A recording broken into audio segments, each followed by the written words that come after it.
Welcome to the Mason Dukacek Show. And before we jump in, this episode is brought to you by workforcealchemy.com, helping leaders uncover hidden profit leaks inside of their workforce. My guest today is Rabbi David Lapin, founder of Lapin International and a global advisor who works with CEOs and organizations around the world. Raised in South Africa and now based in Jerusalem, David helped craft one of the world's first formal corporate codes of ethics in collaboration with Nelson Mandela's government. His work focuses on helping leaders grow profitable organizations while building cultures that are grounded in character, purpose, and leadership identity. Welcome to the show. Thank you, Mason. Great to meet you and great to be on the show. Thank you for having me. So you've helped develop a corporate code of ethics during the period when Nelson Mandela was rebuilding South Africa. What did that experience teach you about leadership during moments of historic change? Firstly, I think it gave me an opportunity to see what happens when the pressure cooker is on and pressure is coming from all sides. There was economic pressure, there was social pressure, there was political pressure. In every field, the country was feeling the pressure of radical change in a very short period of time. So we were able to watch how people function in those situations and what one can do as a leader to be able to help them navigate that period of time. I think perhaps the most important thing in working on that particular code of ethics for South Africa as the new South Africa was emerging was that you need to be able to root your messaging, whatever your messaging as a leader is, in a system of values that feels indigenous to multiple cultures. You're bringing people together, and what your message at the end of the day has to be founded on a belief system, on some values, something you believe in. Otherwise, it lacks substance and it lacks authenticity. That means understanding the cultures you're working with and understanding values and how they work. I'm glad we're having this conversation because there are business owners and executives that are going to be watching and listening today thinking that they've got it rough right now. And to their credit, some of them do. But what you've been through and what you've seen is exponentially more intense and varied than anything most businesses, not all, but most businesses are dealing with. So I'm really looking forward to hopefully extracting as much wisdom as we possibly can from you in today's session. So you often say that leadership is not just about authority or position. What is the difference between authority-based leadership and character-based leadership? I think the important difference is that character is something that you've earned. It's something that you've built. It can't be taken away from you. And people sense that. They sense it powerfully. Authority in the sense of status, a leadership position that's given to you, power that is given to you, is power that's been vested in you by others. And just as it was vested in you by others, it can be taken from you by others. And you're not truly a leader. You're rather a slave to those who gave you your power because they can take it away from you at any time. So in trying to hold on to power, which is what most powerful people do, they'll end up really serving, not the people they're meant to be serving, but serving those who vested the power in them. And people feel that. I think we often underestimate what people sense. And sometimes they can't articulate what they sense. Sometimes they don't know exactly what it is.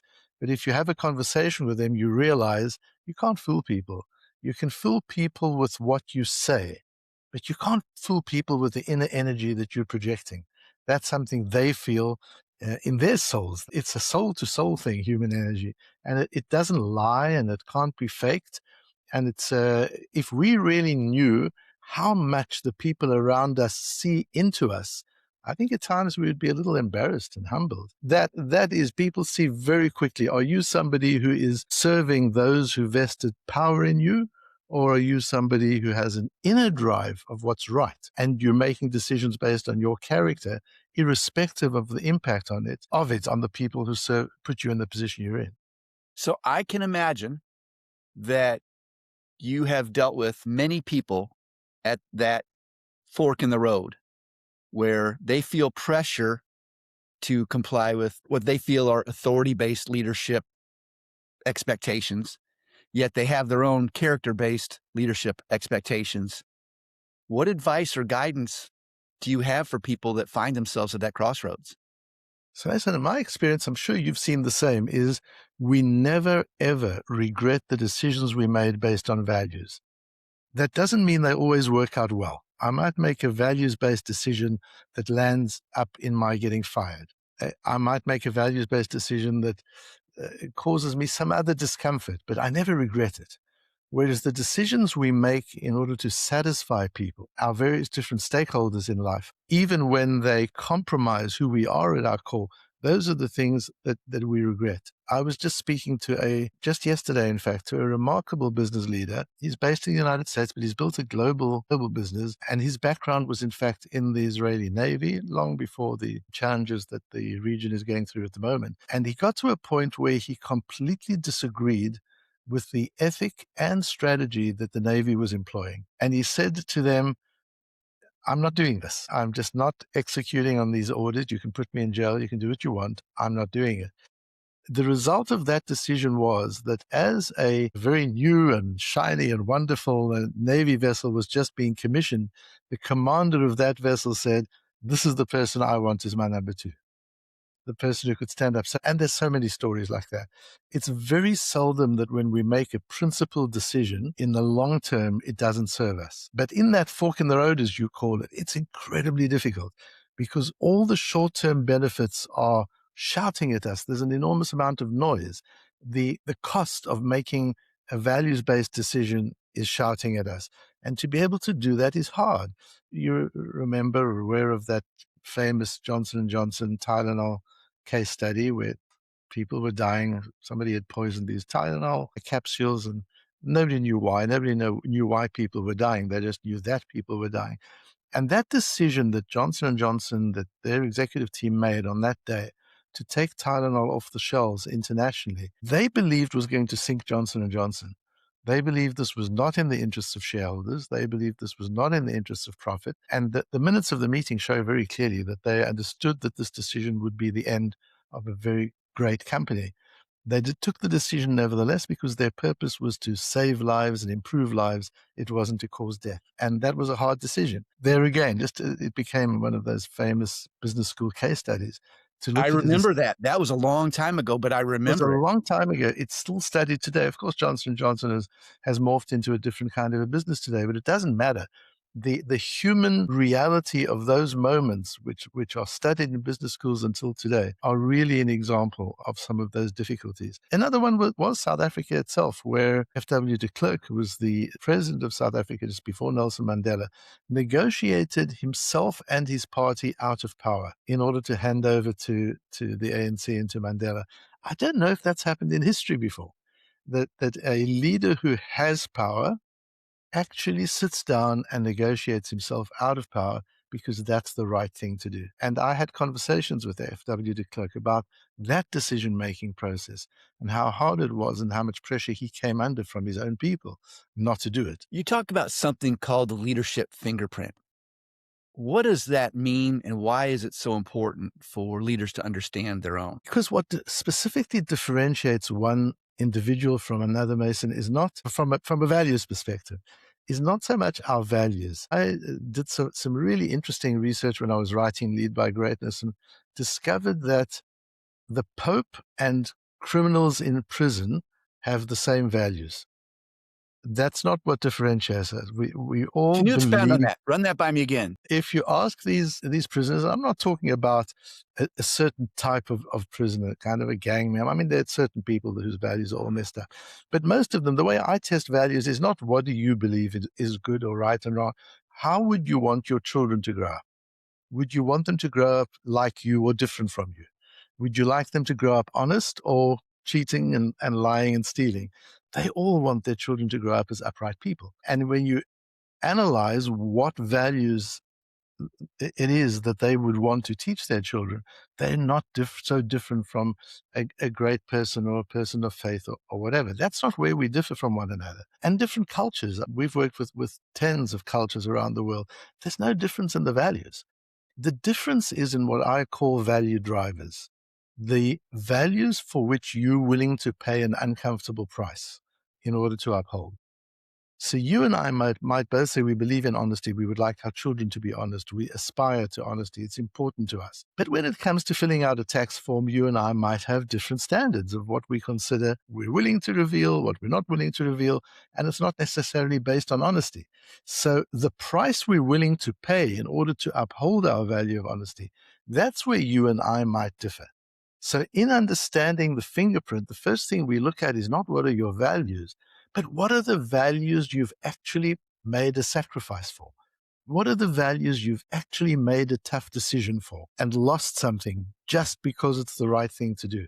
And when it comes to that, we've each only got 3 or 4 or 5 of them. They're not a whole bunch of them. And What they are are the some what are some values. of the what are some of the most popular ones or common ones? It's not even popular because everyone is different. We have done tens of thousands of leadership fingerprints, as we call them, and we haven't found two that are the same. So it's not really a question of popular. It's really a question of, it could be the popular values, but are you willing to make a sacrifice? So for one person, family might be a value driver. I will put my family before anything. I will make difficult decisions. I will lose job opportunities. I will refuse immigration, whatever it might be. And for another person, yes, I love my family. They're incredibly important to me, but my career comes first. And my family understands that and supports that. So for one person, family is a value driver. For the other, it isn't.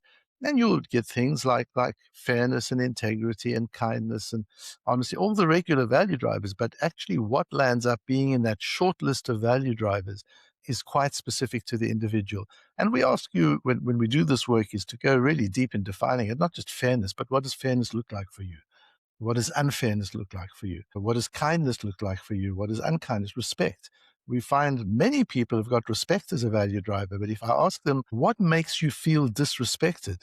You and I could answer that question in radically different ways because of who we are as people. So respect is the value driver, but we have to get more nuanced and we have to get more detailed about what that really looks like for you or for me. And that's where the differences between people lie. So it's important for a leader to know what those value drivers are and how he or she trades them off, because value drivers often conflict with each other. So you and I might believe both in kindness and in honesty. And now I've got a situation where if I'm going to be honest with you, I'm going to have to be unkind. If I'm going to be kind to you, I'm going to have to be diplomatic, which means I'm going to have to lie.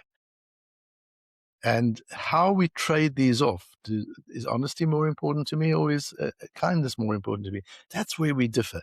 And a leader needs to know that when he's got that very clear and his or her leadership fingerprint is clearly mapped out and articulated, then decision making in situations of very difficult dilemmas is easy and quick. It's clear what I have to do, absolutely clear. I don't second guess myself and I don't have regrets. I have confidence and I'm able to function with authenticity, and people feel it. They feel the authenticity, they feel the commitment to values, and they feel that it's coming from a deep inner place, not just some external pressure that's driving me to make a decision A or B.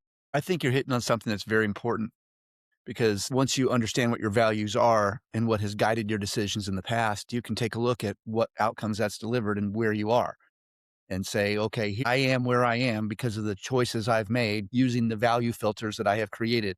But I also recognize that if I'm not where I want to be, or the outcomes are causing me pain, or are, let's say they're causing me pain, then I have the power to rearrange some of those and decide that, hey, health and fitness might not have been very high in my values, and family may have been very, very high. But if I have neglected my health and fitness to the point that I could be very, very unhealthy and meet an untimely passing, then because of my own decisions and poor health choices, then I might choose to make that a much higher priority because I care about my family. And I can take a look at that. So I think the nice part about what you're saying about the values is I can see how you can have a choice about what you want them to be and why one is above the other, and make improvements where necessary in your own leadership style. You're touching on something interesting, and it's not quite as you've described it. So we certainly, I believe in the work that we do, is you don't have that much of a choice of your values. By the time you're looking at your fingerprint, they're pretty set. You've got to discover them. What do you, You've got to I want to find. push back on you a little bit on this one, because help me Yeah, understand. This is my sure, process of learning. Because sure. if my values are 1, 2, 3, 4, 5, 6, 7, 8, 9, and 10, and they've served me well, and I find out that because I have placed whatever I've placed at value 10, I'm suffering in one part of my life that is unacceptable. Whether let's just say I put money management as number 10, and I've got 9 things that are more important than financial management. And all of a sudden, I'm in bankruptcy. I owe everybody money. It's a cause of stress. It's harming my relationships with everyone else. Clearly, leaving that value at financial management at number 10 is not healthy moving forward. I need to make some change. So I might choose to move that up so that things can get better. And I might move something else down a little bit. I'm not saying probably drastic, but enough that I can make different choices to say, this outcome is no longer acceptable to me anymore. I have not valued this as much as I should, and I can make a conscientious choice to value it higher. What's wrong with my thinking there? There's nothing wrong with the thinking other than that the reason we call it a fingerprint is because it is so embedded in the way we've lived. And it's not just a matter of changing this and changing that. Usually, in the example that you've given, what usually is happening is I'm not living my values. Now, let us say, for example, that health is not one of my value drivers. That doesn't mean that I shouldn't be committed to health. There are lots of things that aren't a value driver, which are important in my life, and I'm committed to them, and I need to be doing them. And I need to be analyzing my life exactly as you've discussed. But I will inevitably find something in my fingerprint that health can be attached to. It's not that it's missing. It's just that. So I might say, for example, family is an important value driver, as you said, but I haven't got fitness as one of them. But how can I really be true to my family if I'm not taking care of myself? That's where the self conversation will take place. No, I've Am got I you. That makes truly, sense. rather than moving the values around? So we don't manipulate the values. Sometimes a major life event can cause a shift, a divorce or an immigration or a loss of a job, death in a family, health. There are things that can cause value drivers to shift around. But the process of discovering your value drivers is so deep. We used to do it only by coaching, which we still do, but it's time intensive. And now we've developed an AI driven digital tool that helps so that in a much shorter time, the digital tool probes your life story. It doesn't ask you what your values are. It just says, tell me about your life. Tell me about some of the difficult choices you've made. Tell me why you made those choices. And then it will say to you, I think these are your values. What do you think about this? How's this sounding? How's this resonating? So it's discovered through your life journey rather than sitting down with a pencil and paper and saying, how would I like my values? What do I think I believe in? It's kind of there. It is like a fingerprint. It's there. Now just discover it, get to know it, and work with it in the fullest sense possible. So I know that many successful executives still struggle with their leadership identity. Why do you think so many talented leaders feel uncertain about who they are as leaders, especially those who have been doing it for a while? My experience is that it's not that they're questioning who they are as leaders, it's who they are as people. Who they are as leaders is kind of defined in their job description. So that's often not the issue. It's deeper than that. Who am I as a person? What do I stand for? And when I look at identity, I tend to look at what are the things you won't do, not what are the things you do. You do all sorts of wonderful things, and there are many, many reasons why, and we're driven by all sorts of things that drive us. That's not what's interesting to me. What's interesting to me is there are certain things that under any circumstance you would not do, or almost any circumstance. And there are things that I wouldn't do under any circumstance or almost any circumstance. That list could be different for you and me. What is driving that? What is stopping me from that's where my true identity is. It's the things we don't do, not the things that we do. And that goes not only to personal identity, but to the identity of an organization, the identity of a nation, the identity of a community or a religion. There are certain things that the United States as a nation would not do now. The United States is now going through some self-searching. Are we still so sure about what are the things that we would never do? But whatever that list of things is that the United States wouldn't do, you could have a country in South America or in Africa that would do those things without any difficulty. Very That's where true. we differ from one another. What won't we do? What won't we stand for? What are our moral red lines? You frequently speak about ego as one of the most dangerous forces in leadership. How does ego undermine otherwise capable leaders? Because leadership is so much about believing in something worthwhile, believing in something that matters, believing in something that's bigger than us. And again, that's an energy that people feel around a leader. This is somebody who's really passionate about this big thing, whether it's the organization they lead, or it's the nation they lead, or it's their religion and faith, or whatever it is. They really are passionate about this, and it's something bigger than them. Ego puts themselves back at the center of the story. And you now start making decisions out of self-interest rather than out of purpose. And there's nothing as ugly as decisions that are made out of self-interest. And again, people feel it. And it's seldom that those decisions are right for the bigger cause and even for oneself. The decisions we make out of pure self-interest with no bigger sense of meaning are seldom the right choices because they're not balanced. So, what are some of the most common leadership blind spots? I think it's those two questions that you've just asked, I think are so closely linked, Mason. I think, in the Bible, it says that bribery blinds the eyes of wise people. It's not a function of wisdom, no matter how wise you are. It's not about wisdom. It's about blindness. You used a great word. What are the blind spots? A blind person is not necessarily or at all an unintelligent person. One can be a super intelligent and talented person and yet be blind. And so it is when it comes to blind spots. You can be super intelligent and very talented and a great leader, except for the blind spots, things that you just cannot see. And it's usually around self-interest because that's what bribery is. Bribery is, in the simple sense of the word, there's some money in it for me, but it doesn't have to be money. It could be recognition, whatever. It doesn't matter. The moment it's about me, I run the risk of making bad decisions. I run the risk of making bad choices. And that ability to be able to rise above the self and to be able to look at something that is bigger than me and make the decisions with that bigger idea in mind helps me stay stable and true and authentic.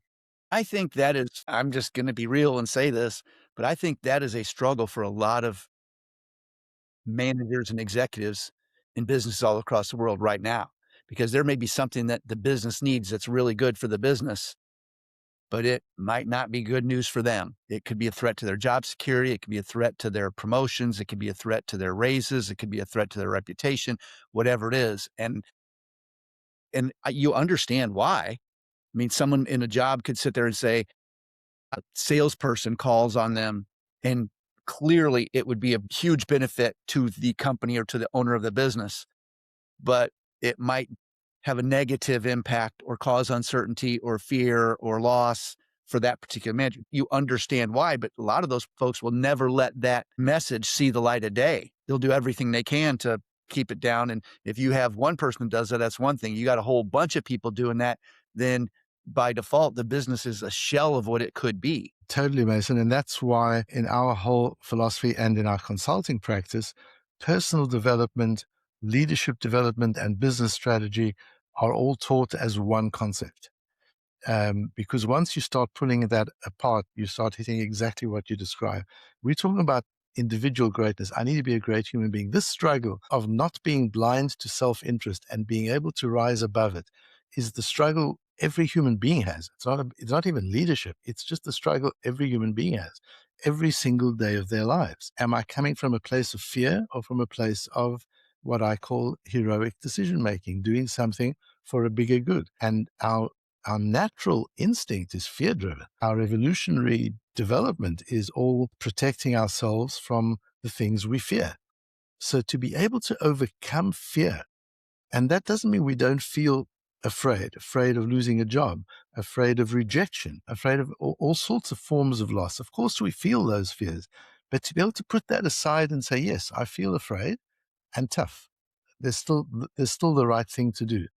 Early in my career, I was working for an international trading company, and I was sent to negotiate a very big deal. And I wasn't, they sent me, although I was very young and inexperienced, because we had the deal wrapped up before the negotiation. We knew we had the lowest price. We knew we had the best quality. We knew it was a coal deal, a massive coal deal. And it was just a formality. We had to go through a bidding process, and it was just formality, but we knew we had it. When I got to the other country in which we were negotiating, it became clear that some bribes needed to be paid.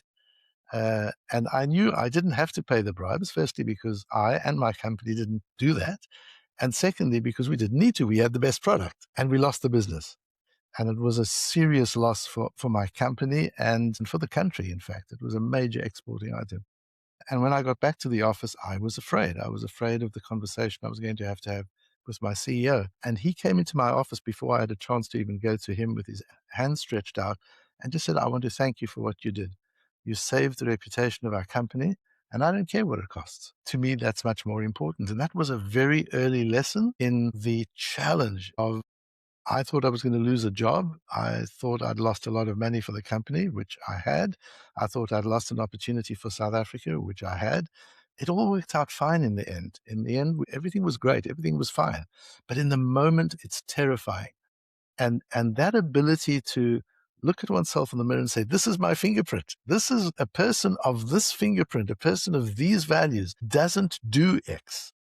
That's I what's love important. That's that what because by contrast, I also know, and they're fewer and further in between, but I know executives who have made a lifetime commitment to personal and professional development.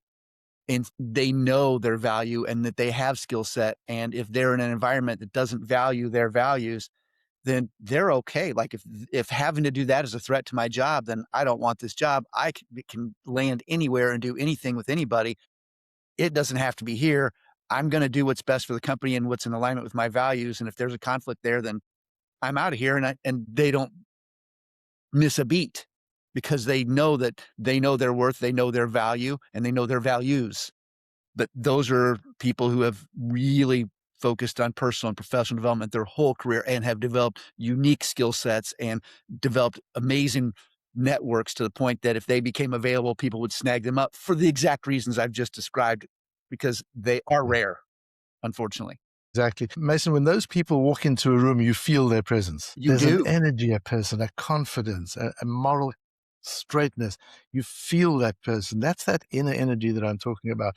And so when that person asks you to do something or suggests a direction, you don't need a lot of persuasion. You just follow them because that's leadership. And I felt that with Nelson Mandela. Nelson Mandela could just indicate by an expression on his face that something pleased him or didn't please him, and everybody around him would rally and make sure that that happened, just because you knew where it was coming from, that it was coming from a very deep, good place. If you could describe him using 5 words, what would they be? Dignity is a word that comes to me, and it's a word that was foundational to one of the important conversations I had with him. That sense of inner dignity, that he didn't need the recognition. He'd lived in prison long enough to find dignity without recognition. So that when he came out and became an international leader, the recognition just embellished him. It just amplified him. But you could feel he doesn't need it. And if you speak to the people who worked for him, the housemaids in the presidential residence, he used to make his own bed every day just to stay focused on that fact. I don't need all this. Doesn't affirm it's talking about identity again. My identity is independent of the role I'm playing. I can, in fact, only play this role because of being secure in who I am and into what my identity is. So I would say that dignity, that sense of self is what was most powerful to me when I met him. Are there leadership principles that seem to work across every culture and every environment? Mason, everything we teach does because, and that was very important to me. So for example, as you know, I'm a rabbi, but I don't think we have one client who's Jewish. We have members of every faith and people who are not members of any faith, people who are agnostic and atheistic. It just doesn't matter because what I deal with is human energy. And yes, I believe that we have souls. And I don't understand a soul necessarily as a religious idea. It's just that very deep inner source of energy, the place from which we generate that energy is our souls. And everything I teach is about accessing that, being in touch with it, knowing it, and projecting it, and using your inner energy to create movement. Movement doesn't happen without energy being applied. If you want to move an object, you've got to apply energy to the object. And so it is with people. If you want to move people, inspire people, it can only be done with energy. It can be done either with brute force energy, threatening people and punishing people. You can do it with physical energy, or you can do it with inner energy. And sometimes you need a combination of both. And our work is all about how to access your own inner energy and to be able to use that in how you move other people. So it's agnostic to faith or to culture. Okay. How can a leader discover or define the deeper purpose of a company beyond profit? It's quite a complex process, but a very exciting one, and one that, in our experiences, yield unbelievable innovation. Apart from the intellectual challenge of let's figure out our purpose, the process itself has spun off enormous innovation. So what it really is I always believe, Mason, that the chances of you and I meeting on this day as we are, having this conversation, if I would have said 20 years ago, what are the chances that you and I would have this meeting? I don't think we would have bet on it. I don't think we would have given it any odds at all. The chances would have been close to zero, if not zero. So when people come together, now you're talking about a group of people, maybe 5 or 6 people who start a business, or maybe 25,000 people who are in a business. When people come together, each one of those people is unique. There's not another you, there's not another me. So if there are 10 of us, what is the level of uniqueness of those 10 people? What chance is there that somewhere else in the world there's a similar group of 10? It's zero. We might be 10 people with similar educations. There might be 10 people that have the same skin color, are of the same gender, whatever, but they're not going to be 10 people who think and feel the same ways and have the same values. So what we do is we look at what makes this business who we are, what brought these people together, what do we have among us that is so unique? What are our capacities? What are our capabilities as a group of people that others don't have? What are the things that we believe in and that we're passionate about? And what could we do for the world with this that we have, including our tangible assets and our intangible assets? If we put our tangible and intangible assets together, what could we do for the world that others probably could not do as well or in the same way? And who are the people that would most benefit from what we do? When you put all that together, you start understanding we have come together for a purpose. So again, it's not like a mission where we sit around the table, we get a consultant, and let's decide what our mission is. Just as I said to you with Fingerprint, you discover your value drivers, not things you choose. So you discover your purpose. You don't choose a purpose. You already have one as an individual. You have a purpose and you know what it is. If we get together as a group of individuals, we can discover why we've come together and what our purpose is. When leaders are under intense pressure from investors, boards, or markets, I know this is easier said than done, but asking for insights here. How can they maintain their moral clarity and not compromise their character? It's such an important question. A leader needs to understand that they are kind of a shock absorber. They have to deliver value upwards. They've got to deliver metrics. They've got to deliver bottom line.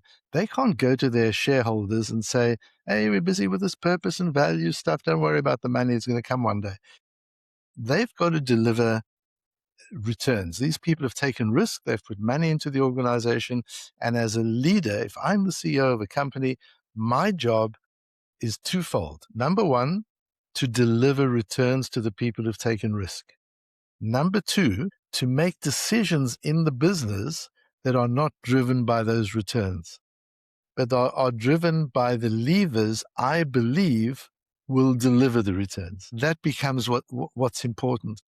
You know, I remember listening, I've forgotten his name, you probably know it, the pilot who landed that plane in the Hudson River. Yes, I know what you're talking about. They made a movie about him.